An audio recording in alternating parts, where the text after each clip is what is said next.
بڑا ایک مصحف ہے کہ اپنی بچے بھاگ رہے ہیں عدالتوں میں مرضی کی شادیاں کرنے کے لیے، اور ماں باپ ڈٹے ہوئے ہیں اپنی مرضی پوری کروانے کے لیے۔ یہ بھی نادان ہیں، وہ بھی نادان ہیں۔ ان نوجوانوں سے کہتا ہوں ایسا عشق نہ کرو کہ عدالتوں میں جا کے نکاح کر رہے ہو، ماں باپ کی دعا نہ ملی تو زندگی بھر کبھی بہار نہ دیکھو گے۔ اور ماں باپ سے کہتا ہوں ایسا ظلم نہ کرو بس یہیں تیری شادی کرنی ہے تو کرنے تو جہاں جاتا چلا جا، یہ ظلم بھی مت کرو۔ ہمارے دیس میں بیٹیوں سے کوئی نہیں پوچھتا کہ بیٹی یہ رشتہ ہے تیرا کر دیں۔ بیٹے تو آج کچھ روشن زمانہ آ گیا پھر بھی کچھ اکڑ مکڑ کر لیتے ہیں، لیکن دیہاتوں میں نہیں ہو سکتا، یہ ہمارے ماحول میں یہ کوئی نہیں ہے۔ اسے وہیں کرنی پڑے گی جہاں باپ نے کہہ دیا ہے۔ اسے نہیں پسند مجھے آ کر کہے گا، اسے کہے گا جی میں اتنے نہیں کرنا، لیکن میرا پیو ڈنڈا چاہیے کھلوتا میں کی کرا۔ یہ زیادتی اور ظلم ہے۔ اور کہیں بچے تو آواز اٹھا لیتے ہیں، بچیاں تو بول نہیں سکتی، گھٹ گھٹ کے مر جاتی ہیں۔ کوئی ماں باپ یہ سلیقہ نہیں رکھتا بیٹی یہ تیرا رشتہ آیا ہے ہم کر دیں، تیری پسند ہے ہم کر دیں۔ صرف بچیوں کو بتایا جاتا ہے، بتانے کی تکلیف بھی گوارا نہیں ہوتی، بس بھائی ہو گیا تیرا۔ ہمارے فیملی ٹرم بہت ذمہ دارہ فیملی، وہ بھی ہم ایک بچی کا فون ہے مجھے، ہمارا بہت پرانا تعلق گھر جیسا کہ مولانا مجھے اتنی تعلیم دلوائی، اتنے اعلیٰ کالج میں پڑھایا، اور مجھے فون آیا کہ تیرا اسی رشتہ کر چھڑیا ہے، بس اتنے کر چھڑیا ہے کہ فلانی تاریخ میں تیرا نکاح ہے۔ تو میں اس پر بھی راضی تھی، لیکن اتنا تو دیکھ لیتے کہ انسان بھی ہے کہ نہیں۔ ایک شرابی سے مجھے باندھ دیا، آج میری زندگی عذاب بنی ہوئی ہے۔ چلو جہاں اپنی مرضی پوری کرتے کرتے بس ایسی گھر تو باہر نہیں کرنا، گھر کرنا ہے، گھر شرابی تو سوا ہے کوئی نہیں، لہذا اتنے ہی کرنا۔ یہ قوم کا بت توڑو، یہاں اسا جی صرف ارائیاں کرنا ہے، اسی صرف راجپوتاں کرنا ہے، اسی شیخ ہیں جی اسی شیخان اسی باہر کدی رشتہ نہیں کیتا۔ ٹھیک ہے اپنی قوم میں کرو، اچھی بات ہے، اگر جوڑ نہیں تو اللہ کے واسطے باہر نکلو۔ اگر آپ کی بیٹی تیار نہیں تو اللہ کے واسطے ذبح مت کرو۔ یہ ظلم ہے، یہ زیادتی ہے۔ قبول لڑکی کرتی ہے نا کہ ابا، قبول لڑکا کرتا ہے نا کہ ابا۔ یہ اختیار تو شریعت بچے کو دے رہی، بچی کو دے رہی کہ میں نے قبول کیا، کہے گی تو نکاح، وہ کہتے میں نے قبول نہیں کیا تو اب نہیں ہونا۔ میرا گاؤں راوی کے کنارے ہے، کتنی بچیاں ذبح کر کے ڈال دی گئی راوی میں، اپنی مرضی کی شادی کی تھی نا بس ٹھیک ہے، ذبح کر دی۔ ساری زندگی بیٹے زنا کرتے ہیں تو کہو جی چھوڑ چکرن کر دی رہ جاندے ہیں، بیٹی پر شک پڑ جائے تو ذبح کر دیتے۔ ہائے ہائے ہائے ہائے۔ میرے نبی نے آخری خطبہ میں بیٹوں کے لیے نصیحت نہیں فرمائی تھی، عورت کے لیے نصیحت، تمہیں عورتوں کے بارے میں نصیحت کر کے جا رہا، آخری خطبہ تمہیں عورتوں کے بارے میں نصیحت کر کے جا رہا۔ ایسی درد بھری داستانیں میں جانتا ہوں، میرے دائیں بائیں ہوئی ہیں، ہو رہی ہیں۔ ماں باپ کو کہہ رہا ہوں کہ اللہ کے واسطے ماں باپ ہونے کا غلط فائدہ مت اٹھاؤ، باجی ایتھے ہی کرنا ہے، خبر سجی ایسی کو نہیں کرنا، اسی قوم تو باہر نہیں کرنا، کرنا ہی تو کر نہیں تو بیٹھے رہو۔ میرے اپنے خاندان میں ہم چھوٹے چھوٹے کتنی بوڑھی ہماری پتہ نہیں دادیاں نانیاں جو بھی لگ دیاں پتہ نہیں کی لگ دیاں بغیر شادی کے مر گئیں کہ قوم میں رشتہ کوئی نہیں، خاندان میں رشتہ کوئی نہیں۔ یہ ستم آج میرے دیس میں ہے، یہ بھی ظلم ہے، صرف زمین دبانا ظلم نہیں، یہ بھی ظلم ہے۔ رشتہ رشتہ مانگنے والے علی اور مانگا جا رہا ہے فاطمہ کا۔ نبیوں کے بعد سب سے عظیم جوڑی علی و فاطمہ، تو آسمان پہ طے ہو چکا ہے۔ علی آ کر بیٹھ جاتے ہیں، شرم کی وجہ سے بول نہیں سکتے، آپ کو تو پتہ ہے کیوں آئے۔ علی کیسے آئے؟ چپ۔ فرمایا فاطمہ کے رشتے کے لیے آئے ہو گئے؟ اچھی۔ تو ہم نے کہا انشاءاللہ۔ پہلے ایک حدیث سنو، میرے نبی نے کہا میں نے جہاں شادی کی، میں نے جہاں بیٹی دی، پہلے آسمان سے وحی آئی، پھر میں نے قدم اٹھایا۔ اس کا مطلب ہے آسمان سے وحی آ چکی ہے کہ چونکہ پہلے ابو بکر نے آ کے رشتہ مانگا، آپ نے انکار کر دیا، حضرت عمر نے آ کے رشتہ مانگا، آپ نے انکار کر دیا، عبد الرحمن بن عوف نے حضرت علی سے کہا علی تو جا مانگ، تجھے نہیں انکار ہوگا۔ حضرت علی نے کہا میں تو بہت غریب ہوں، میرا تو گھر بھی اپنا نہیں، مجھے دے دیں گے؟ کہا ہاں ضرور، تجھے ضرور دیں گے۔ تو ان کو بھیج کر خود باہر سارے کھڑے ہو گئے۔ تو آپ نے کہا اچھا انشاءاللہ، اور یہ کہہ کر اٹھ گئے۔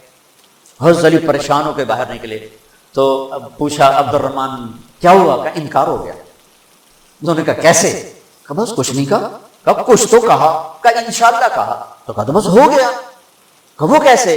کہا نبی کا انشاءاللہ ہاں ہوتا ہے، یہ ہاں ہے علی، ہاں ہے۔ اچھا اب یہ انشاءاللہ کیوں کہا ہے جبکہ آسمان سے وحی آ چکی، جبریل پیغام لا چکے ہیں، اب یہ انشاءاللہ کیوں کہا ہے؟ ایک کام کرنا باقی ہے۔ اب گھر گئے، بیٹی فاطمہ علی کا رشتہ آیا ہے، کر دوں؟ ہو اس لیے نہیں ہاں کی وہاں۔ ہمارے والدین اپنی بےزتی سمجھتے ہیں بیٹی سے پوچھنا کہ دھیاں کو کوئی پوچھیندہ ہے۔ ہمارے ذمہ داروں میں تو بہت ظلم ہوتا ہے،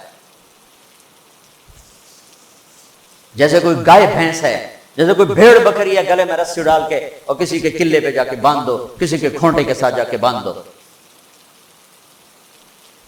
شہروں میں تو پھر بھی تعلیم آ گئی ہے، کچھ نہ کچھ بچیاں بھی بول پڑتی ہیں، اس کے بولنے کو بغاوت سمجھا جاتا ہے۔ او بھائی یہ بغاوت نہیں، اپنا حق مانگ رہی ہے۔ ہاں میں اولاد سے بھی کہتا ہوں اگر ماں باپ جبر کر جائیں پھر سہ جانا، پھر اللہ تمہارے لیے خیر کی شکلیں پیدا کرے گا۔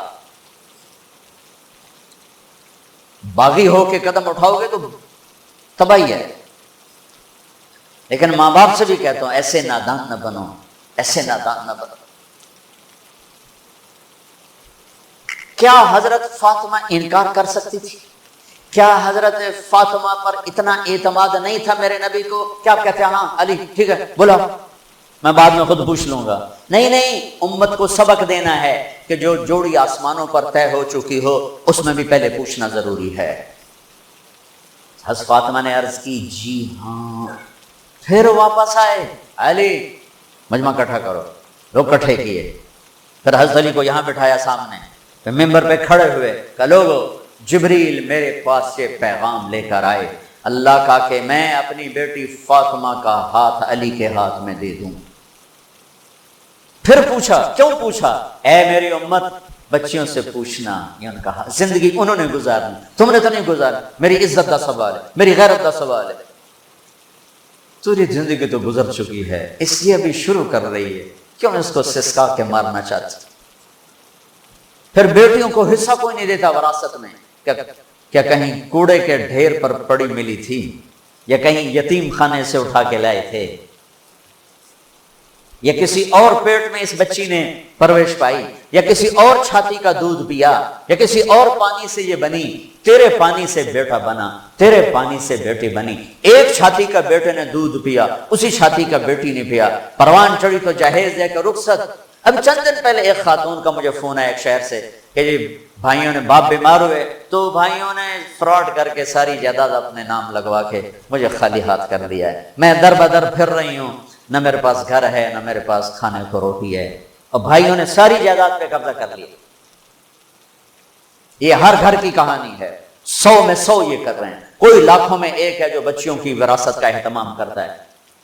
باپ مر گیا، ماں بیوہ ہو گئی، اگر باپ کی وراثت ہے تو 8واں حصہ ماں کا ہے، 8واں حصہ ماں کا ہے، 8واں حصہ ماں کا ہے۔ ماں کو یہاں تک مت پہنچاؤ کہ تمہارے سامنے یوں کرے، جس کی چھاتیاں لٹک گئی تمہیں دودھ پلاتے ہوئے وہ یوں کرے کہ مجھے پیسے دو۔ اگر باپ کی وراثت ہے 8واں حصہ اس کو دو، نہیں ہے تو ٹھیک ہے، تو اس کا حق ہے، بیٹیوں کا حق ہے، انہیں دو۔ تمہارے بیٹے تمہارے لیے عذاب بن جائیں گے آخرت میں اگر بیٹیوں کو حق نہ دیا تو۔ ان پر مادی ظلم بھی ہے، جانی ظلم بھی ہے، روحانی ظلم بھی ہے۔ نہ جائیداد دیتے ہیں، نہ ان کی رائے لیتے ہیں، بھیڑ بکری کی طرح کسی کی کھرلی پہ باندھ کے آ جاتے ہیں۔ لوگوں جبریل میرے پاس اللہ کا پیغام لائے ہیں، پھر نکاح کیا۔ 400 درہم 480 درہم دونوں ہیں۔ علی فاطمہ بنت محمد کو تمہارے نکاح میں دیا، قبول ہے؟ کہا جو قبول ہے، اور سجدے میں سر رکھ، رب اوزعنی ان اشکر نعمتک التی انعمت علی، یہ دعا مانگی۔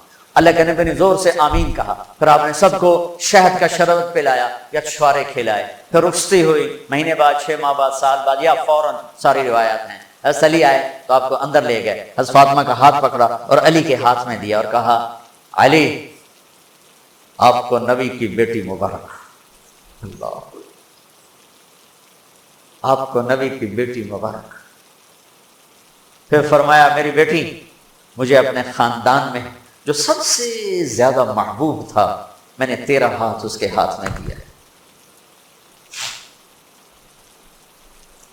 جن کے فیصلے آسمان سے ہو چکے ہوں اور جبریل آ کے سنا رہا ہو، وہ پہلے پوچھنے جا رہے ہیں بیٹی کر دوں؟ ہماری کون سی یہ غیرت ہے، یہ کون سی عزت ہے؟ خاندان سے باہر اچھا رشتہ ملے کرو، خاندان کے اندر ملے وہ بہتر ہے، وہاں کرو۔ لیکن اگر خاندان میں جوڑ نہیں، باہر دیکھو، یہ ارائیوں کا بت توڑو، راجپوتوں کا بت توڑو، شیخ پٹھان بٹ جٹ پتہ نہیں کی کچھ بنائی پھر دن گرم مسالے، یہ بت توڑو، ان سے باہر نکلو۔ میرے نبی نے 2 بیٹیاں بنو امیہ کو دی، جن سے ٹکر ٹکر ٹکر ٹکر۔ حضرت زینب کا نکاح ابو العاص بن ربیعہ بن امیہ بن عبد شمس، امیہ کے پوتے کو اپنی بڑی بیٹی دی، اور عثمان بنو امیہ میں سے 2 بیٹیاں ان کے نکاح میں دی، رقیہ ام کلثوم۔ اور جب ام کلثوم پہ انتقال کر کے تو فرمایا اگر میری 100 بیٹیاں ہوتی تو میں 100 اور اس طرح مرتی تو میں ایک ایک کر کے عثمان کے نکاح میں دیتے۔ بنو امیہ میں بیٹیاں دی، ایک بیٹی فاطمہ اپنے گھر میں دی علی کو، اپنے خاندان میں شادی کی قریش، خاندان سے باہر برادری میں شادی کی عرب، ہلالیہ مستلق، پھر برادری سے بھی باہر یہودی نسل میں شادی کی، حضرت صفیہ بنو اسرائیل میں یہودیوں میں سے۔ اپنے نبی کو تو دیکھو کیا کیا انہوں نے، ہم اپنے نبی سے بھی آگے جا چکے ہیں۔ کتنے بچے میرے پاس آتے ہیں نوجوان کہ جی شادی کرنا چاہتا ہوں، وہاں بچی بھی تیار ہے، لیکن وہ کہتے ہیں بس ہم نے راجپوتوں سے باہر نکلنا، ہم نے ارائیوں سے باہر نکلنا، ہم نے شیخوں سے باہر نکلنا۔ میں ان کو یہ کہ بھائی دیکھو بیٹا، کورٹ میرج سے بچنا کہ برکت نہیں ہوتی، اللہ سے مانگو، نہیں ہو تو پھر صبر کر کے پی جاؤ۔ اچھا بھائی بس کریں۔ تو یہ ایک خوبصورت زندگی ہے جس کو سیکھنے کی ضرورت ہے۔ یہ تبلیغ میں جانا، اس کو سیکھنا ہے۔ یہ وہ زندگی کے وہ مسائل ہیں جو عام طور پر ممبر سے بیان نہیں ہوتے، عام طور پر ان کو نہیں سامنے لایا جاتا، جس کی وجہ سے ہم ایسے الجھے پڑے ہیں۔ میں آپ کی منت کرتا ہوں اپنے نبی کی پاکیزہ سیرت سیکھو، زندگی سیکھو، قرآن پڑھو، سیرت پڑھو، علماء سے رابطہ رکھو، علماء کو عزت دو، ہر فرقے کے عالم کو عزت دو، آپ سے اختلاف کرے، آپ کو برا بھلا کہے، عزت سے سلام کرو، محبت کرو، تبلیغ میں وقت لگاؤ، تو انشاءاللہ آپ کی زندگی کے روشن باب کھلتے چلے جائیں گے۔ اور وہ چلا 4 مہینے کے لیے تو جس کے نصیب میں ہوگا وہ نکلے گا۔ لیکن ایک مطالبہ میں ہر بیان کے آخر میں کیا کرتا ہوں، وہ اب بھی کر رہا ہوں کہ ماشاءاللہ اکثر نوجوان کھڑے ہو بیٹھے ہو، پیچھے بھی گراؤنڈ میں لوگ بیٹھے ہوئے ہیں، میں آپ سب سے توبہ کی تشکیل کروانا چاہتا ہوں کہ آؤ ہم سب مل کر اجتماعی توبہ کر لیں کہ توبہ سے اللہ خوش پڑا ہوتا اور پچھلے سارے گناہ معاف ہو جاتے ہیں۔ تو کیا خیال ہے توبہ کرنے میں؟ تو توبہ کرتے ہو؟ پکی کرتے ہو؟ کہو میرے ساتھ یا اللہ میری توبہ، پھر کہو یا اللہ میری توبہ، پھر کہو یا اللہ میری توبہ۔ مبارک مبارک مبارک۔ اگر آپ نے پکی کر لی ہے تو اللہ کے فضل سے آپ کے پچھلے سب گناہ معاف ہو گئے۔ اب ان علماء سے پوچھ لینا کہ اس کی ترتیب کیا ہے، فرائض چھوٹے ہیں کیا کرنا ہے، حقوق چھوٹے ہیں کیا کرنا ہے، لیکن گناہ معاف ہو گیا۔ نماز نہیں پڑھتا تھا، گناہ معاف۔ اب کرنا کیا ہے؟ کسی کے حق دبائے تھے، گناہ معاف۔ اب حق ادا کیسے کرنا، یہ اہل علم سے یا جس پر آپ کو اعتماد ہو اس سے جا کر آپ پوچھ لو۔ اور آپ جہاں جہاں سے آئے ہو، میری یہ گزارش ہے مہینے میں 3 دن تبلیغ میں ضرور جاتے رہو، صرف 3 دن نیت کرتے ہو، سارا مجمع سارے وقت۔ اور جو آپ فیصل آباد میں رہتے ہو تو جمعرات کو مرکز میں جایا کریں، جو ہمارا یہاں اسماعیل مسجد ہے جہاں ماشاءاللہ دین کی بات جمعرات کو ہوتی ہے، رات وہاں گزارو، آپ کو بہت فائدہ ہوگا، ورنہ کم کم مغرب سے عشاء کا وقت ضرور وہاں گزارو۔ اور آخری بات یہ ہے کہ اگر آپ کسی سے لڑے ہوئے ہو تو یہاں سے اٹھ کے صلح کر لیں۔ لڑائی زیبا نہیں، قطع تعلق، لڑائی ہونا کوئی مسئلہ نہیں، اونچ نیچ کوئی مسئلہ نہیں، قطع تعلق، بول چال بند، باجی ہونے سے گل ہی نہیں کر رہا، اسی جی بس بائیکاٹ کرتا ہے، جڑا ادھے جاوے گا وہ ساڈا دشمن۔ ہمارے دیہاتوں میں تو یہ کہتے ہیں جڑا اونوں ملیا وہ ساڈا بھی دشمن ہے، اسی لکھ کے چھک چھڈیں، اے جٹاں دے بیٹھے ہوں میں انہاں دے اسی لکھ کے چھک چھڈیں، اے لکھ کے مٹا چھڈو نہیں تو موت او لتر مارنے نا۔ تو بھائیو جس سے آپ ناراض ہو، لڑے ہوئے ہو، صلح کریں۔ خاص طور پر بیوی سے کھٹ بٹا تو جاتے ہی صلح کر، چونکہ جب میاں بیوی لڑ کے صلح کرتے ہیں تو اللہ ان کے پچھلے سارے گناہ معاف کر دیتے ہیں، سارے گناہ معاف کر دیتے ہیں۔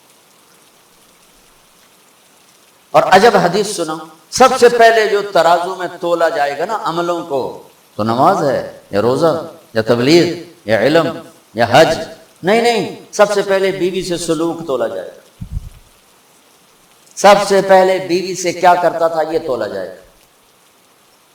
اس لیے بھائیو اگر کوئی انبن ہے، ہو جاتا ہے، کوئی مسئلہ نہیں، ہو جاتا ہے، صلح کر لیں، صلح کر لیں۔ کسی سے آپ کی بول چال بند ہے، خود جا کے سلام کر لیں، تو انشاءاللہ اللہ آپ کے لیے خیر برکت کے راستے کھولے گا۔ اب جو بھائی ہمارے بچے کل سے جا رہے ہیں بچے ہمارے، تو جو کل سے ہمارے بچے جا رہے ہیں، ان کے ساتھ جو بھائی چلے کے لیے نوجوان تیار ہو ذرا کھڑے ہو کے دیدار کرا دو، پھر دعا کرا دو۔ جو ان کے ساتھ کل